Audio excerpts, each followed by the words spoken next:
So I literally tell them my job is to make your job easy. Sure. So literally they're not working for me, but actually I'm working for them. I actually bumped into Theo like at the exact time, at the right time. People are asking, and therefore I delivered. Right. Exactly. So would you say customer is king? There's a difference between a performance business and a lifestyle business. Sure. I believe anyone can build a lifestyle business. The lady who sells fed cooks by the corners, right? yeah. That's a lifestyle business because the purpose of an intention of her business is just to provide for herself and her family.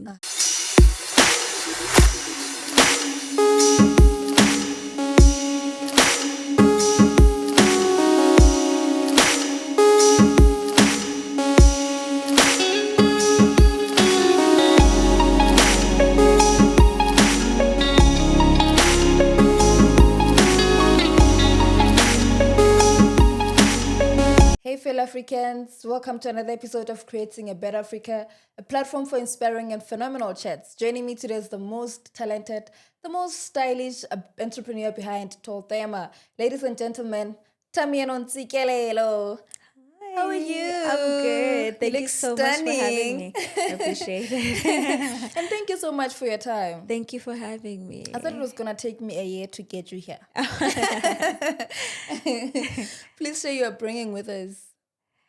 Okay. I think, and I always like to say this, I had the most normal upbringing that you could ever have. I was raised mostly by my mom. My dad was just around, but mostly by my mom, and grew up, literally in Dobsonville. And I think the best example of entrepreneurship that I saw growing up was the lady who sells the fit cook by the corner. Sure, yeah. yeah. And I've always been the kind of kid that doesn't do homework, but somehow manages to pull through. To pull through at the end of the year. And I think somewhere along the lines when I had the opportunity to go to university and have my mind opened to the possibilities out there, I discovered there was such a thing as entrepreneurship. Sure. Yeah. Then it captured you, it swallowed you. Definitely. Sure. Like it's something that I genuinely believe had I not been at the right place at the right time and seen what I saw, because the entrepreneurship bug, it's contagious. You usually catch it from seeing or hearing, and I'm so grateful that when I got to university, I got exposed to see that what entrepreneurs were doing. Not only entrepreneurs, but like local entrepreneurs who showed me that actually like it's so possible for you to. Yeah. And so many years into business, would you say it's a calling? Do you think everyone can do it? I genuinely think anyone can do it. But again, there's a difference between a performance business and a lifestyle business. Sure. I believe anyone can build a lifestyle business. And a lifestyle business is simply a business that provides for your needs, right? Sure. And that's you literally... the lady who sells fed cooks by the corners, right? That's a lifestyle business because the purpose of an intention of her business is just to provide for herself and her family, right? And then there's a performance business, and that's a business that's meant to change the world. I think a lot of people, when they say entrepreneurship is not for everyone, I guess it's with that not differentiating the difference between the two. Anyone can be a lifestyle entrepreneur, because lifestyle entrepreneurship is... it can be so small, it can be so simple and not complicated, as long as you have a skill, something to offer. And I genuinely believe everybody has something to offer the world. And so anyone can be an entrepreneur. Not everyone can build a performance business, but anybody can do a lifestyle business. Definitely. Sure. Interesting. I'm interested also to know why you named your business Tol'thema, and what does it mean? Okay. I'm also struggling to pronounce it, by the way. It's totally okay. Tol'thema. Excuse me. Sorry. Okay. Tol'thema directly translates to a tall queen, right? Not tall in height, but tall in confidence, right? So Thema actually means queen in a Ghanaian language. I think Akan, called Akan. When I was looking for the name initially, I knew I wanted it to be very exotic. I wanted it to be mysterious. I wanted when someone hears it, they don't associate their own meaning to it, especially. So I knew it needed to be something foreign but still African, because I understood the essence that Tol'thema is very much rooted. It's going to be rooted in culture. So I still wanted it to be African. So I went on a good old Google search for words. And at the time I was only selling head wraps, and that was the centerpiece. So and to me, a head wrap is a crown, and who wears crowns? It's queens. So of course. I knew that the name had to embody that. So I went on a Google search looking for African words that meant queen. And I came across a few options, but I landed on Thema. And I thought, okay, Thema is okay, but she's not just any kind of queen. She's a confident queen. Tall and confident. Exactly. When you're confident, you stand tall. So, Tol'thema. Yeah. Amazing. And also just want to know what stimulated your love for business. I know this is not the first business that you're starting. Yeah, it's I think, like I said, it's seeing it, right? I remember there was this day, I think I was like late in high school. I can't remember why I was not at school that day, but it was like a random Tuesday, and I was at the mall, and I was just passing a restaurant, and people were chilling and eating. I was like, don't they go to work? I was literally asking myself, like, why are they not at work? Because in my mind, like, all I knew and all I was exposed to was that during the week, people go to work. So I was so shocked that, like, here are these people just enjoying themselves. There's no way these many people, all of them, their day off is on a Tuesday, and they decide to be here. And speaking to the person I was with, they actually told me that there's actually some people who have enough freedom and money that they don't need to be at anywhere at any time. They can spend a Monday, a Tuesday, a Thursday just relaxing because they have that. And I was like, that's what I want for myself. And through doing my little bit of research, I realized no job can give me that. That's when I made a decision that it would have to be entrepreneurship. But also, would you align it with like purpose? I think most definitely. Like you're deeply rooted in. Definitely. I think it's beyond more than seeing people seated on a table. Definitely. The way you are flourishing. No, no, most definitely. I believe purpose is not as complicated as people make it seem. I think when we associate this like fancy meaning to the word purpose, it makes a lot of people feel even nervous to ask, what is my purpose, right? I think purpose can be what comes most easily to you.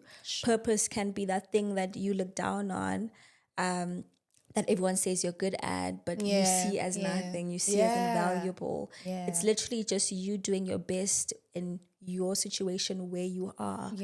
Someone's purpose is being a mom, and someone's purpose could be maybe selling fat cooks at the corner if you do it with all of you.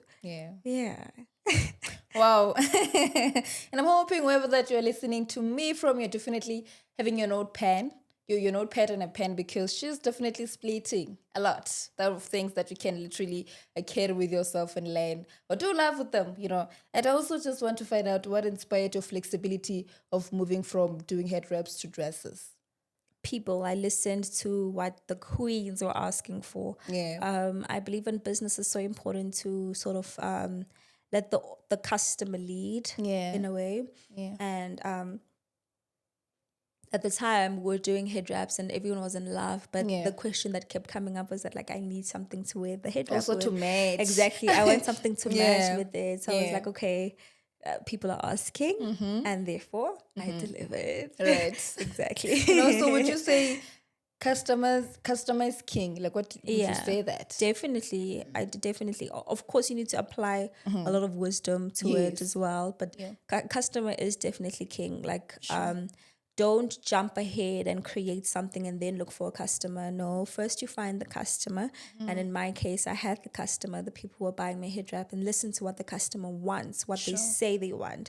And then I heard them say they want the dresses. So I delivered the dresses. Because I also got to watch your story on your YouTube where you're just unveiling everything. Like saying your you had first six customers when you started. Yes, on the first day I had 6 customers. That was huge for me. Yeah, of course. I mean, you just launched and already you're getting orders. Yeah. And where did they, like, what made you want to do head scarves? I believe if people ordered, they saw it somewhere. Definitely. Yeah. You know, I think it goes back to what you said about purpose and what I said to you, that it's that thing that you look down on. Yeah. Right. So at the time I was losing my hairline. I was in varsity, I was losing my hairline and I didn't have money to fix my hair. So I naturally just leaned towards head wrap because it was an easy way for me to cover up. Blessing in disguise. Exactly. It was an easy way for me to cover up. But being the stylish person I am, I would always wear the head wrap like in a very stylish way. I'd match it to my outfit. I got really good at tying them. And at some point, people would ask me, like, where do you get the head wrap from? Like, you look so nice. And then I started sharing content on social media, like just how to tie the head wraps, how I style the head wraps with my outfits. And the question that just kept coming up is, where do you get the head wrap from? And I was hearing a lot of people, some of them were saying like, oh, this looks nice, but I can never do it because a head wrap gives me a headache, or I could never do it because I don't know how to tie a head wrap. So I was hearing these things that people were saying. They're saying they want the head wrap.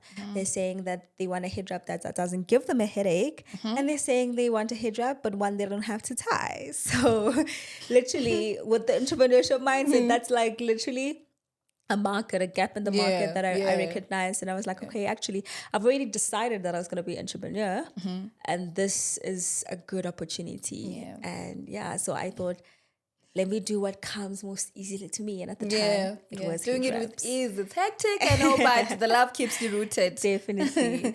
So when you see a woman fully dressed in Tol'thema creations, like, what is the emotional response that resonates with you? Yeah. Oh my God, I cannot put it into words. It's so beautiful. And one thing I've come to realize very quickly was that Tol'thema is bigger than just me. Right? Sure. So when I see a woman dressed in Tol'thema, for me, it's not like, oh, she's wearing my stuff. No, for me, she's a Tol'thema woman. She's what Tol'thema represents, right? Yeah. Which is literally a woman of dignity, a woman of, a woman of substance, a confident queen. And I understand that Tol'thema is exactly that. And when I see a woman literally dressed in Tol'thema, I even admire them, like, oh my God. Oh my gosh. You look like a queen. You are a queen. Yeah. Okay. And also, what has been the most challenging? Like, what has been the most challenge that you've ever encountered in your business? Sure. Yeah. There have been so many. One thing about entrepreneurship that I learned very quickly is that it's the hardest thing. Sure. It's the hardest thing because it's so unpredictable. Like you will constantly be putting out fires. You'll constantly have to be learning. You'll constantly, like, there's always something. You plan and things don't go according to plan. Sure. When things go wrong, everybody looks to you because you're the one in charge. Like it's the journey in itself has been extremely difficult, and there have been many moments I think throughout where I've really felt like, oh my God, this is a lot. This is too much. I cannot handle it. But thank God for the God I serve, Sign because had it not been for Jesus and my faith, I probably would have quit a long time ago. I always remember to just give everything to God. But I think throughout everything, I believe the hardest thing was the very beginning. I think like for me to start, like, although I got those 6 orders on day 1, but like the journey to starting Tol'thema was almost a year of research and planning. And that year could have turned into 5 years had I allowed myself to keep waiting. So there was this period in which I think it was a week before I launched, and I was still in my planning era. I had this long list of all the things that I needed to do, and I was almost procrastinating Yeah. and disguising it as perfection. Sure. Because that's what people who say, oh, I'm a perfectionist. Yeah. Sometimes you have to look very carefully and be honest with Yeah. yourself. Are you really a perfectionist or are you procrastinating? Sure. So I literally told myself, I'm gonna launch in a week. And when I said that, I announced that to everybody. I went home, I told everyone, I'm launching my business in a week. I went online, I told everybody, I'm launching my business in a week. That time I had nothing. Sure. The samples went out yet. The website wasn't up yet. There was so much that I hadn't yet figured out, but I jumped before I was ready. And that was really hard. Even leading up to that, for me to not listen to people when they said, you just got a degree from Wits University. Go get a job. And I knew that, like, I dip inside of me that I don't want to go get a job. Like, I genuinely believe that this is what I want to go all in is. Like, that period of being stupid, that period of looking like a fool where everyone's just looking at you like you're wasting your time. What are you doing? And, you know, that was really hard, like, for me to push on and just keep going. Because even though I think a lot of people look at it like it's an overnight success. It wasn't. Like, it wasn't. It was a lot of self-doubt. A lot of people were not convinced. It looked like a waste of time. And I can't think of anything else that was as hard as those moments. And also remember when people, like, maybe they could be criticizing or just looking down on you, it's because they don't see what you're seeing. Exactly. One thing about entrepreneurship. Exactly. But yeah. And I also did say that, or rather mentioned a bit, that you had your first business. Yeah. Do you mind talking about it and what you learned from it? Maybe it also got to shape into what you have now with Tol'thema. The day I decided I was going to be an entrepreneur, I made a lot of research, right? And in that research, I found out that, like, most likely my first or second or third or fourth business wouldn't be the one to work, right? I learned that you had to fail fast. That's literally something that I learned very early on, that, like, I'm going to have to fail fast. So I wrote down about 10 business ideas, right? I sat down and I thought about 10 business ideas, and not just any business ideas, but business ideas that I felt came the easiest to me. Because that's the thing about when you start a business, you don't want to go start something like far-fetched or random. You have to think about what do you already have an advantage in. And for me at the time, I was growing my own social media page, and I was doing a lot of research on social media, and I felt like I understood it really well. So I was like, okay, I could offer this as a service. I could be a social media manager or something like that. I could start a social media something, because that's one thing that I feel like came almost really naturally to me. I just felt like I knew how to capture attention online. So that's the business that I started. I called it Simple Branding. I sold the idea to my best friend, and we registered the company together. We even hired a few of our friends. It was 5 of us. We hired a few of our friends. The company was registered. We had the emails, provisional emails, the systems. So we literally, like, we're all in. You'll even find the social media page somewhere out there. It's still there. And as we were going, I realized that actually this kind of business, it's difficult to get people to trust you, especially because I was targeting businesses, right? So I decided, okay, let me move on to the second business in my list, because it was first the Simple Branding, the marketing business, and then second on the list was Tol'thema, and then third on the list was like another one. But I was just like, I would keep going down the list. I would try really hard, and if it doesn't work, I'll keep going down the list. So I was like, okay, let me move on to number 2. And my reason for moving on to number 2 was actually because I knew that if I started a small business, right, and marketed it really well, when I go back to people and I say, I can market your business for you, they believe me, exactly, because I have proof. So that was my whole plan, and I did exactly that. I started Tol'thema, marketed it really well, and it literally blew up. So eventually at some point I'll come back and I'll be like, okay, I'm back. I can market your business for you, and look what I did for my own small business. But did you see Tol'thema rising like that? Did you see it in the beginning? Like, oh, I did. One thing about me, I did. If you ask anybody who knew me in my last year of varsity, I was so delusional. Like, the relationship, the conversations I had with God, and the promises that He made to me, I believed Him. I was so convinced. I obviously didn't imagine it to be as big as it would be, but I knew that it would work out. Like I had so much faith in. I guess like again, like everything always goes back to like the intimacy that I had with God at the time. Like nobody could tell me nothing. I feel you. Deeply. Deeply. Deeply. I didn't know how or where, but I was like, I have partnered with Jesus Christ Himself. Why would I fail? I love that. Yeah. And also, what are some of the lessons that you learned from both the first and now? Sure, okay. Yeah. So with the first business, I learned again the lesson that I knew going in, fail fast. Right? Sure, yeah. And one thing about nothing is ever really a failure. Pivots. It's so important to pivot. Had I maybe pushed on with the marketing business and held on to it and kept doing the same thing when I saw a few things weren't working, because what I knew that I needed in the social media space was you need authority and proof, right? Something that I don't have. So I needed to acquire that. And the best way I figured out how was to establish my own business. So pivots, even with you, whatever small idea that you have, maybe you've been working at it for a while and it's not working out. Don't keep doing the same thing over and over again and expecting a different result. See how you can pivot. Don't see it as a failure. I know that business I started, it has not failed. Definitely. It did not fail. Okay. We pivoted and we're gonna round back to it. And someday I'll have a really powerful marketing agency, and it would have been because I started it exactly then when I did. Just pivot.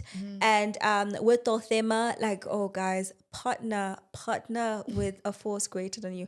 Entrepreneurship is so hard. I don't know how people do it on their own.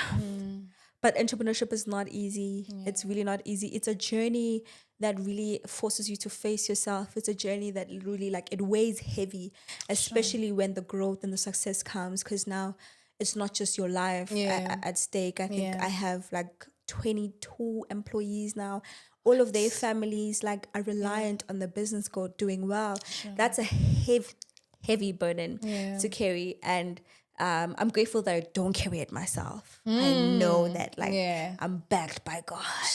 And that's the only reason why I have strength. Exactly. So I genuinely believe like when you are backed by God, when this thing is bigger than just you, when you know that when things are not going as they supposed to, you can just be like, okay, Lord, I hand it over to you. Yeah. And I'm convinced that you needed your first business to get here. No, definitely. 100%. Because what that business did is that it taught me, because in order for me, the fact that I had the audacity to offer marketing services, I had to acquire the skill. And Tol'thema it was the grace of God 100%, but it was a lot of strategy and it was a lot of social media marketing, which is exactly what my first business was about. And I think my beautiful audiences can catch something, or just trust the process, man. Exactly. You need to bend and come back. Don't bend and bounce back. So I did see on your social media that the biggest collaboration, the beauty with your Mafikizolo. Do you want to talk about that? Oh, definitely. Definitely. So Theo is literally the most stylish man I know. Like I said, it goes back again to like how I run Tol'thema. I listen to the people, right? So we do beautiful clothing for queens, right? Like we cater. Tol'thema is a female brand mainly, right? So, but there was this large demand for male things, and that's obviously because people buy our stuff for occasions. Usually it's either they have a wedding or an event or something, and most of the times they don't go alone. So we'd have a lot of predicaments, issues where someone would come to the store and they have this beautiful dress. Now they're like, oh my God, what's my husband gonna wear? Yeah. Right. So it was Yeah. getting so bad that I was like, okay, no, we have to try and do something, Sure. right? Because people would ask. There would even some situations where we'd have to like literally would be forced to take a special order and do some kind of a shirt, matching shirt for the men, because they Yeah. would literally beg, Yeah, right? yeah. So we wanted to respond. We wanted to give the queens exactly what they were asking for. And me being who I am, I was like, nah, I A think good listener. like listen. I was like, I want to give this to the ladies, but I want to do it right. Yeah. And doing it right would mean bringing in the right person. Sure. Because I don't know much about the male figure or what Yeah. a stylish man is supposed to look like. Yeah. And luckily, not even luckily, by God's own doing, Yeah, okay, definitely. through his orchestration, Yeah. I actually bumped into Theo like at the exact time, at the right time. Yeah. Him and his wife were about to have their 5th year anniversary, and we were actually speaking about possibly dressing them too. And I was like, no, actually, this is an amazing opportunity. Yeah, What if you don't just dress yourself, but dress all of the kings that Yes. come in with the Tol'thema queens? Yeah, So yeah. we decided to collaborate on the Union, which is the collection that him and I released together. He designed all of our male stuff, and yeah, it's beautiful. Yeah, Really quite did see. beautiful. Yeah. And I also did see, is it on the 9th of August where you had like queens in the building?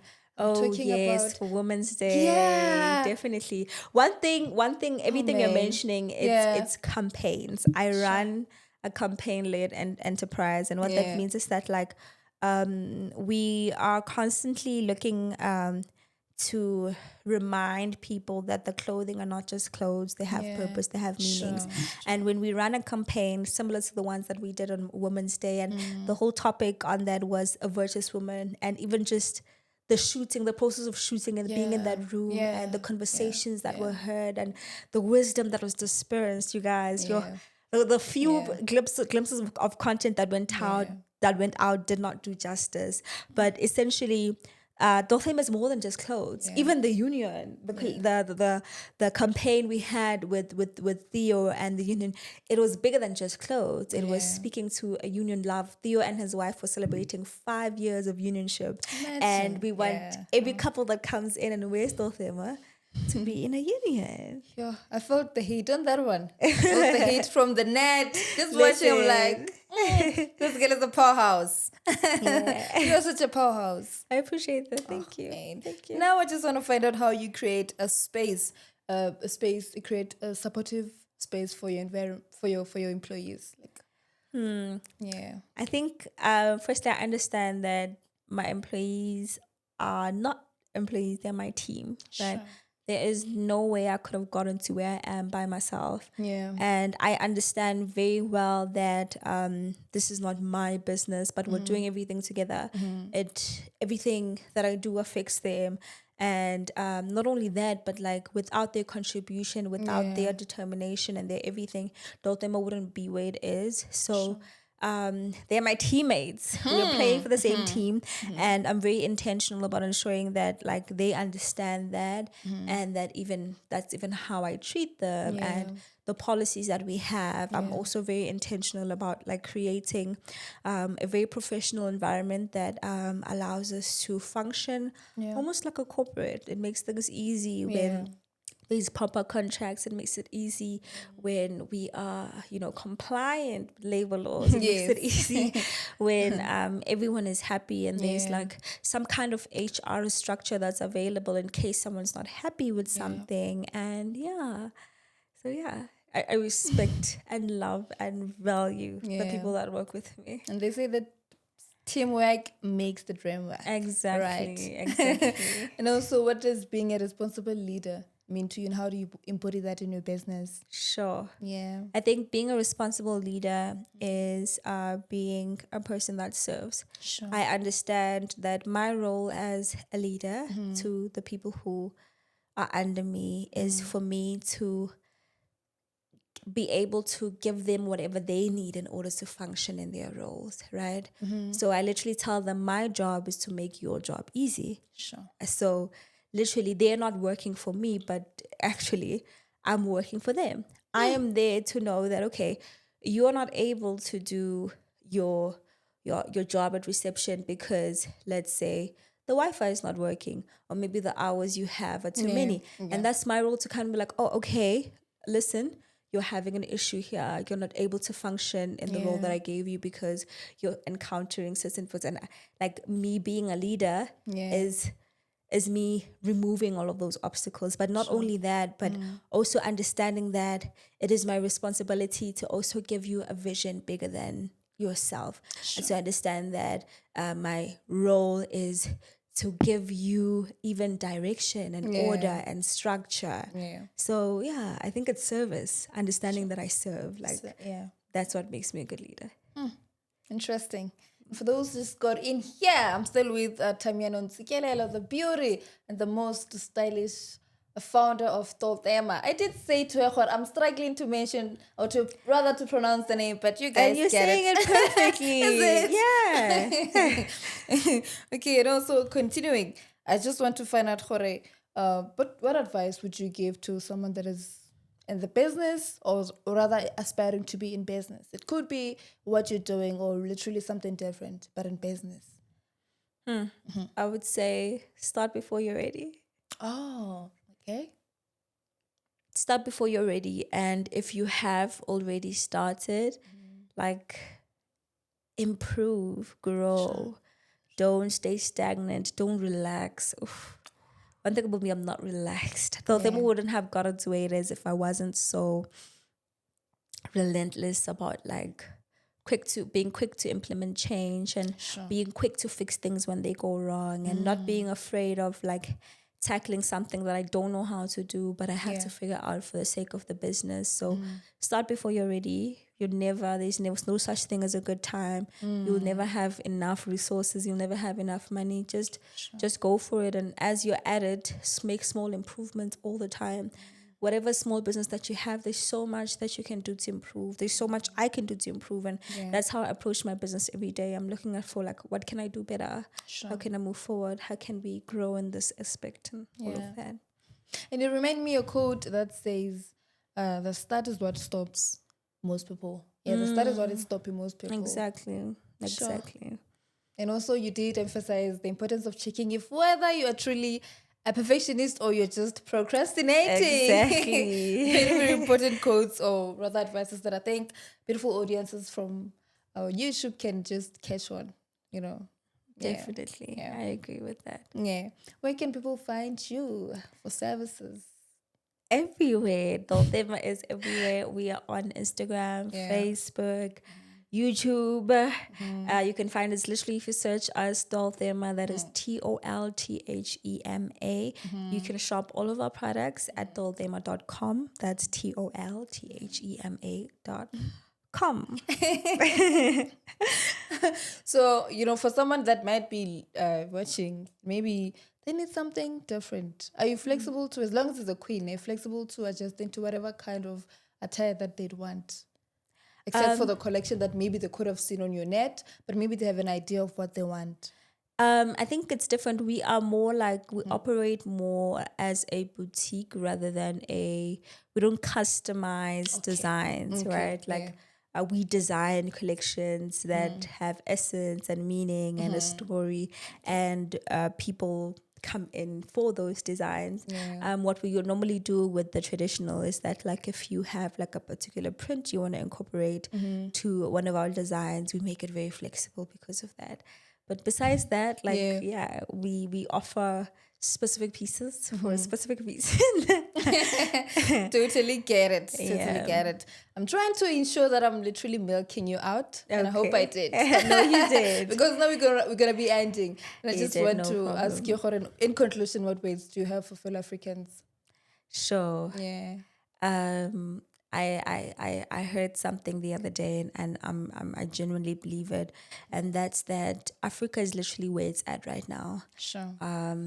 And that's not just me saying it because I'm African, okay? Just do a little bit of research, but there's almost always a trend in business and I guess world economies where almost like each continent gets its time, and literally this is Africa's time. Sure. The culture is literally in favor of Africa right now.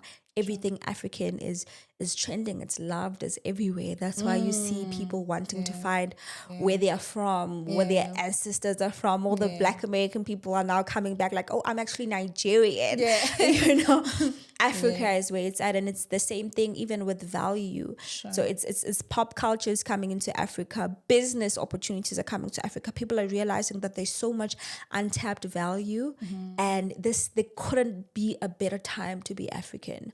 So if you are African, if you're blessed and lucky enough to literally be in Africa in this time, this is your moment. Like literally you won't have a better chance.